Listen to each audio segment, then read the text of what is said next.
big thing that is being a mistake is assuming that like one of the tech nerds is going to do it for you. Now, one of the big advantages I think that I've had that's led to some disproportionate outcomes for me has been what I'll consider cloud to dirt knowledge. So like vertical integration of knowledge.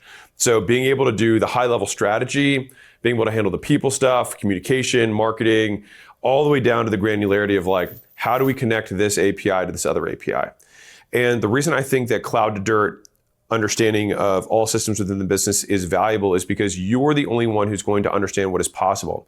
So even if you have some tech nerd, right, who's next to you, you would then ask them, well, what is possible? And they're going to answer within their limited context of business. And so if you know your business better than them, which you should if you're the owner, then you can see how different pieces, if applied together, would be really valuable. They won't see that inherent value. And so they're going to default to things that they've seen before, that people have done, which largely will be what I would consider commoditized automations. It is very important here. I agree with everything he said, because you need to be operations first whenever you're looking at any kind of technology initiative. This has always been true across technology, and artificial intelligence is really no different.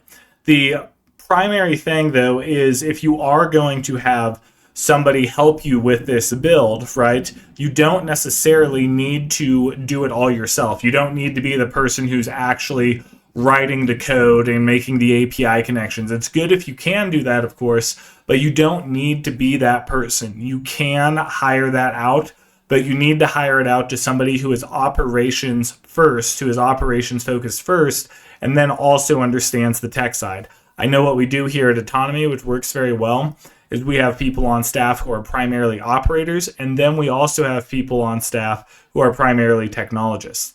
I, as an example, am primarily an operator. I go operations first, technology second.